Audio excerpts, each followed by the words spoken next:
నమస్కారం city news కి స్వాగతం. ముందుగా ముఖ్యాంశాలు.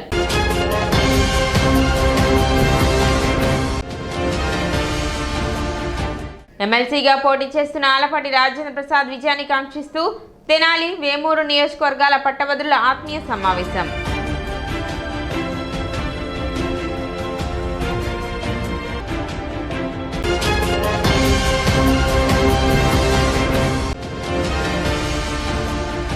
మినీ గోకులాలతో రైతులకు ఆర్థిక భరోసా, మంత్రి నాదెండ్ల మనోహర్.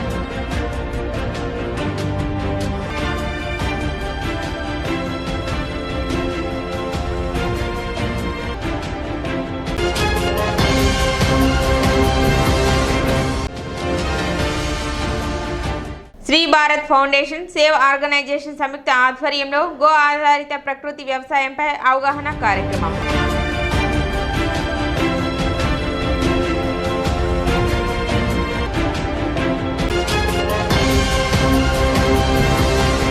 తెనాలి, వేమూరు నియోజకవర్గాల పట్టభద్రుల ఆత్మీయ సమావేశం శనివారం తెనాలిలో నిర్వహించారు. చెంచుపేట, ఆలపాటి నగర్లో రత్న ఫార్చ్యూన్ కళ్యాణ మండపంలో జరిగిన ఈ ఆత్మీయ సమావేశానికి మంత్రి నాదెండ్ల మనోహర్, వేమూరు ఎమ్మెల్యే నక్క ఆనంద్ బాబు, కృష్ణా, గుంటూరు జిల్లాల పట్టభద్రుల ఎమ్మెల్సీ కూటమి అభ్యర్థి ఆలపాటి రాజేంద్ర ప్రసాద్, మాజీ ఎమ్మెల్సీ ఏఎస్ రామకృష్ణలు ముఖ్య అతిథులుగా పాల్గొన్నారు. తొలుత ఎన్టీఆర్ విగ్రహానికి పూలమాలలు వేసి నివాళులు అర్పించారు.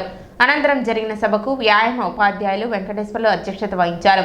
మంత్రి నాదెండ్ల మనోహర్ మాట్లాడుతూ శాసన మండలి ద్వారా ప్రజల, ఉపాధ్యాయుల, నిరుద్యోగుల గడ వినిపించే వెసులుబాటు కల్పించి రాజ్యాంగంలో ఎమ్మెల్సీ పదవి తీసుకురావడం మంచి నిర్ణయం అన్నారు. శాసన మండలిలో మంచి ఆరోగ్యకరమైన వాతావరణంలో మంచి చర్చలు జరుగుతాయని చెప్పారు. గత ఎన్నికల్లో కూటమి అభ్యర్థులకు అండగా నిలబడ్డ వ్యక్తి ఆలపాటి రాజేంద్ర ప్రసాద్ అని అన్నారు. శాసన మండలికి ఆలపాటి రాజేంద్ర ప్రసాద్ ని పంపడం వల్ల మన సమస్యలు తీర్చుకునే ప్రయత్నం చేయొచ్చన్నారు. అనుభవజ్ఞుడు ఆలపాటి రాజేంద్ర ప్రసాద్ కి మద్దతు ఇచ్చి గెలిపించాలని కోరారు. ప్రజల సమస్యలపై అవగాహనతో ముందుకు వెళ్లి ప్రజలు ఆమోదయోగ్యంగా పనిచేయాలని మంత్రి నాదెండ్ల మనోహర్ అన్నారు.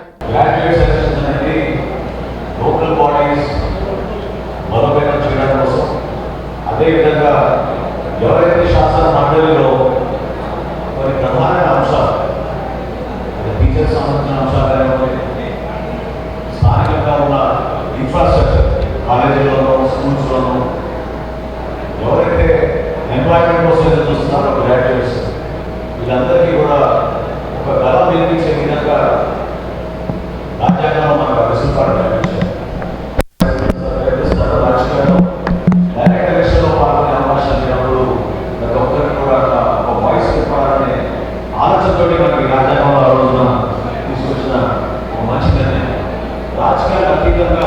శాసన మండలిలో చర్చలు ప్రజలకు ఉపయోగపడే విధంగా రాష్ట్ర వ్యాప్తంగా ప్రజలు చూస్తున్న కొన్ని అంశాలపైన చాలా లోతుగా శాసన మండలి చర్చలు జరుగుతూనే ఉంటాయి. ప్రశ్నోత్తరాలు కూడా చూస్తూ ఉన్నాం. ఒక మంత్రిగా శాసన మండలిలో ఏ విధంగా శాసన మండలిలో సభ్యులు పార్టీకి అతీతంగా కలిసికట్టుగా కొన్ని అంశాలపై కూర్చొని మాట్లాడుకుంటారో నిజంగా మనం గర్వపడాలి. రాబోయే రోజుల్లో కూడా తప్పకుండా అదే ఆదాయాన్ని కంటిన్యూ అవ్వాలి.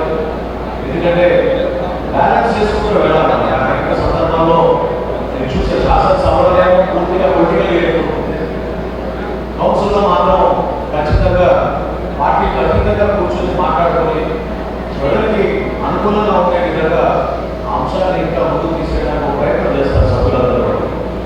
చిన్న చిన్న సమస్యలు ఉన్నా కూడా వాటిని అధిగమించుకుని అంతిమంగా మన లక్ష్యం రాష్ట్రానికి మంచి ప్రభుత్వం రావాలి, కలిసికట్టుగా పనిచేసుకోవాలి, ఆదర్శవంతంగా నిలబడాలని అందరికన్నా ముందుగా నిలబడింది అవుతున్న సోదరుల ఆలపాటి ప్రసాద్ గారు.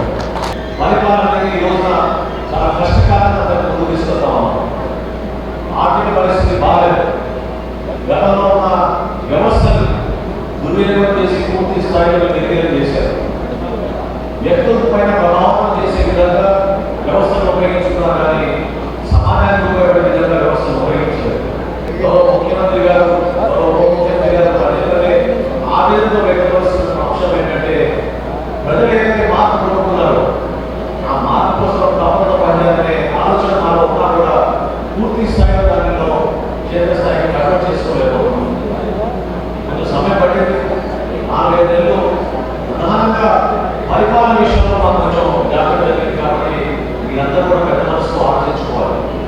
సూపర్ 6 మేనిఫెస్టోలో ఇచ్చిన హామీని ఇంప్లిమెంట్ చేయడం కోసం చిన్న చిన్న అడుగులు వేసుకుంటూ ముందుకు వస్తాం మేము. ఎక్కడ కూడా పొరపాటు లేకుండా గ్రామీణాభివృద్ధిలో మీరు చూసారు ఈ విధంగా పల్లెపల్లిగా ఏర్పాటు చేసుకుని గౌరవ ఉప ముఖ్యమంత్రి గారు పవన్ కళ్యాణ్ గారు మంచి ఆలోచనతో గ్రామ సభలు నిర్వహించి రాష్ట్ర వ్యాప్తంగా ప్రతి గ్రామంలో కూడా సీసీ రోడ్ల నిర్మాణ కార్యక్రమం ప్రారంభించాం. చాలా లోతుగా అధ్యయనం చేసుకోవాల్సిన పరిస్థితి మరొకసారి వచ్చింది. ఎందుకంటే ప్రభుత్వం అనేది నిరంతర ప్రక్రియ అనేది ఎవరు కూడా గుర్తించారు. ఎంతో కష్టపడి 5-6 నెలల నుంచి కొత్త విధానాలు పాలసీస్ ప్రభుత్వం నుంచి గౌరవ ముఖ్యమంత్రి గారు తీసుకొచ్చారు. ఎమ్మెల్యే నక్కా ఆనంద్ బాబు మాట్లాడుతూ జగన్ ప్రభుత్వంలో ఆలపాటి రాజేంద్ర ప్రసాద్ చేసిన పోరాటం, పార్టీకి చేసిన కృషి ప్రజలు మర్చిపోలేరని, గత 30 ఏళ్లుగా టీడీపీ పార్టీ కోసం పోరాటం చేస్తున్న అనుభవజ్ఞుడు ఆలపాటి రాజేంద్ర ప్రసాద్ అని, చంద్రబాబు నాయుడు ఆలపాటి రాజేంద్ర ప్రసాద్ కష్టాన్ని గుర్తించి కూటమి ఎమ్మెల్సీ అభ్యర్థిగా ప్రకటించారన్నారు. పోరాట పటిమ, అన్ని శక్తియుక్తులు ఆలపాటి రాజేంద్ర ప్రసాద్ సొంతమన్నారు. ప్రభుత్వాన్ని బలోపేతం చేసుకునే ఎన్నికలు ఏకపక్షంగా జరగాలన్నారు. 33 నియోజకవర్గాల వారు ఆలపాటి రాజేంద్ర ప్రసాద్ కి అఖండ మెజారిటీతో విజయం అందించాలని తెలిపారు. తెలుగుదేశం పార్టీ నాయకుడిగా, మాజీ మంత్రిగా 2019 నుంచి 24 వరకు ఆలపాటి రాజేంద్ర ప్రసాద్ గారు చేసిన పోరాటం లేదని తెలుసు. అధికారం, అపోజిషన్ అనేది రాజకీయాల్లో సుదీర్ఘ కాలం ఉన్న వాళ్ళు పెద్దగా ఆలోచన చేయడం, ఏదైనా ఒకటిగా భావిస్తాం. కానీ ఉన్నటువంటి పరిస్థితులు మాత్రం వేరు. ఆలపాటి రాజయ్య గారిని 1989-90 చూస్తా ఉన్నారు. రంగానికి వచ్చినప్పుడు కూడా మన అధికారంలో లేవు. ఆ రోజు తెలుగు యువతకి అధ్యక్షుడిగా ఉండి ఉమ్మడి గుంటూరు జిల్లాలో పార్టీ బలోపేతానికి ఆయన చేసినటువంటి కృషిని స్వయంగా దగ్గర ఉన్నట్టు చూసుకున్నటువంటి వ్యక్తి. ఆ రోజు అపోజిషన్, ఆ రోజు కష్టపడ్డాడు, ఎమ్మెల్యే అయ్యాడు, రెండోసారి ఎమ్మెల్యే అయ్యాడు 1999లో మంత్రి అయ్యాడు. మరి 2019లో ఓటమి చెందినాక ఒక దుర్మార్గమైనటువంటి పరిపాలనలో జగన్మోహన్ రెడ్డి ఎదురిస్తూ జరిగినటువంటి పోరాటాల్లో ఈ ఉమ్మడి జిల్లాలో ప్రధానమైన పాత్ర పోషించినటువంటి 1, 2, 3 మొదటి వరుసలో ఉన్నటువంటి వ్యక్తుల్లో మొట్టమొదటి ఉన్నటువంటి వ్యక్తి ఆలపాటి రాజేంద్ర ప్రసాద్ గారు. చంద్రబాబు నాయుడు గారు గుర్తించి గౌరవించి ఆయన సేవల్ని ఇలా పెద్దల సభగా తీసుకునేటువంటి కౌన్సిల్ని ఈ రోజు తీసుకోవడం కోసం ఈ రోజు ఆయన్ని అభ్యర్థిగా నిలబెట్టేందుకు మీ అందరి తరఫున నేను హృదయపూర్వక అభినందనలు తెలియజేస్తున్నాను. ఎంప్లాయీస్, ఉపాధ్యాయులు ఉన్నారు, ఉద్యోగస్తులు ఉన్నారు, పెన్షనర్స్ ఉన్నారు, నిరుద్యోగ పట్టభద్రులు ఉన్నారు. వీళ్ళందరినీ దృష్టిలో పెట్టుకుని పనిచేయాల్సిన అవసరం చేస్తారు. పార్టీని దృష్టిలో పెట్టుకుని పనిచేయాల్సిన అవసరం. అన్ని శక్తియుక్తులు భగవంతుడు ఆయన ఇచ్చాడు. ఆయన సేవలు విస్తృతంగా వినియోగించుకోవడానికి పార్టీకి ఇది ఒక విస్తృతమైనటువంటి అవకాశం దొరికిందని చెప్పి నేను అనుకుంటున్నాను. ఆలపాటి రాజేంద్ర ప్రసాద్ మాట్లాడుతూ తెనాలి, వేమూరు నియోజకవర్గాలలో 33,000 పట్టభద్రుల ఓట్లు నమోదు అయినట్లు చెప్పారు. ప్రభుత్వంలో ఉన్నా లేకపోయినా ప్రజల మనిషిగా కొనసాగుతున్న వ్యక్తిని అని ఆలపాటి అన్నారు. పట్టభద్రులు బాధ్యతలు, సమస్యలు అపరిష్కృతంగా ఉన్న సంగతి అందరికీ తెలుసు. అందుకే గత ఎన్నికల్లో చారిత్రాత్మక తీర్పు ఇచ్చారన్నారు. గత పాలనలో 5 కోట్ల ఆంధ్రులు గడిపిన జీవితాన్ని సమాజంలో బాధ్యతతో జీవిస్తున్న వ్యక్తులుగా పట్టభద్రులు ఆలోచన చేసి మంచి ప్రభుత్వానికి మద్దతు పలకాల్సిన అవసరం ఉందన్నారు. మంచి ప్రభుత్వానికి తన విజయంతో మద్దతు తెలిపవలసిన అవసరం ఉందన్నారు. కార్యక్రమాన్ని టీడీపీ గుంటూరు జిల్లా పార్లమెంటు పార్టీ అధికార ప్రతినిధి రావి చిన్ని పర్యవేక్షించగా బీజేపీ నాయకులు కటారి వాసుదేవ నాయుడు, వివిధ పట్టభద్రుల సంఘ నాయకులు, తెనాలి, వేమూరు నియోజకవర్గ పట్టభద్రుల కూటమి నేతలు పెద్ద సంఖ్యలో పాల్గొన్నారు.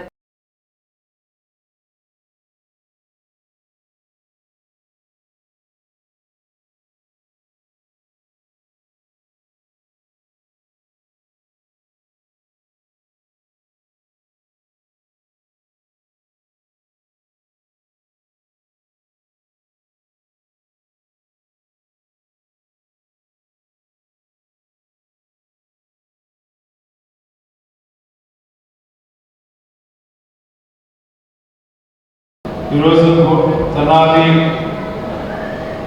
అదేవిధంగా వేమూరు నియోజకవర్గంలో దాదాపు 33,000 ఓట్లు పట్టభద్రులు ఓటర్లుగా నమోదు చేసుకున్నందుకు వారికి నా హృదయపూర్వకమైనటువంటి ధన్యవాదాలు తెలుపుకుంటా ఉన్నాను. ఈ ప్రాంతంలో ఉన్న వారందరికీ నేను తెలిసిన వ్యక్తిని గత 35 సంవత్సరాలుగా. నేను ఏ రకంగా ఉంటానో, అందుబాటులో ఉండనా, సమస్యల పట్ల స్పందించినా లేకపోతే మీకు తెలిసినటువంటి విధంగా ప్రభుత్వంలో ఉన్నా లేకపోయినా కూడా ప్రజల మనిషిగా ఈనాటి వరకు కూడా కొనసాగుతున్నటువంటి వ్యక్తిని ఈరోజు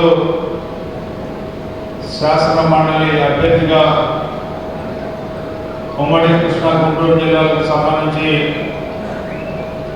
పోటీ చేసే అవకాశం వచ్చిన సందర్భంలో మరి ముఖ్యంగా మనందరూ ఒకసారి కలిసి మిమ్మల్ని అందరినీ కూడా మీ సహాయ సహకారాన్ని కోరడం కోసం ఈ కార్యక్రమాన్ని నిర్వహించినటువంటి నిర్వాహకులకు కూడా నా హృదయపూర్వకమైనటువంటి ధన్యవాదాలు తెలుపుకుంటా ఉన్నాను. దాదాపు 175 నియోజకవర్గాలు ఉన్నటువంటి ఈ రాష్ట్రంలో ఎప్పుడు కూడా ఎవరు కూడా విన్నటువంటి చారిత్రాత్మకమైనటువంటి తీర్పుని మీ అందరూ ఇచ్చిన సందర్భంలో కూటమి ప్రభుత్వం ఒక మంచి ప్రభుత్వం కొనసాగేలాగా ఏర్పాటు చేసినటువంటి మీకు నా హృదయపూర్వకమైనటువంటి ధన్యవాదాలు. అలాంటి తీర్పు ఇచ్చిన సందర్భంలో ఈ రాష్ట్ర ఆర్థిక పరిస్థితిని ఒకసారి మీరు గమనించాల్సిన అవసరం ఉందని చెప్పి మీకు మనం చేసుకుంటా ఉన్నాను. దాదాపు 1,14,000 కోట్ల రూపాయలు ఈ రోజున వివిధ స్థాయిలో ఉన్నటువంటి జీతభత్యాల బకాయిలు కానీ, పెన్షన్ బకాయిలు కానీ, జీపీఎఫ్ బకాయిలు కానీ, అదేవిధంగా ఎవరైతే పనులు చేశారో ఆ పనులకు కానీ ఈ రకంగా ఈ రోజున బకాయిల్ని పేరబెట్టి వెళ్ళినటువంటి గత ప్రభుత్వం యొక్క పరిస్థితి ఈరోజు గుర్తు తెచ్చుకోవాల్సినటువంటి అవసరం ఉంది.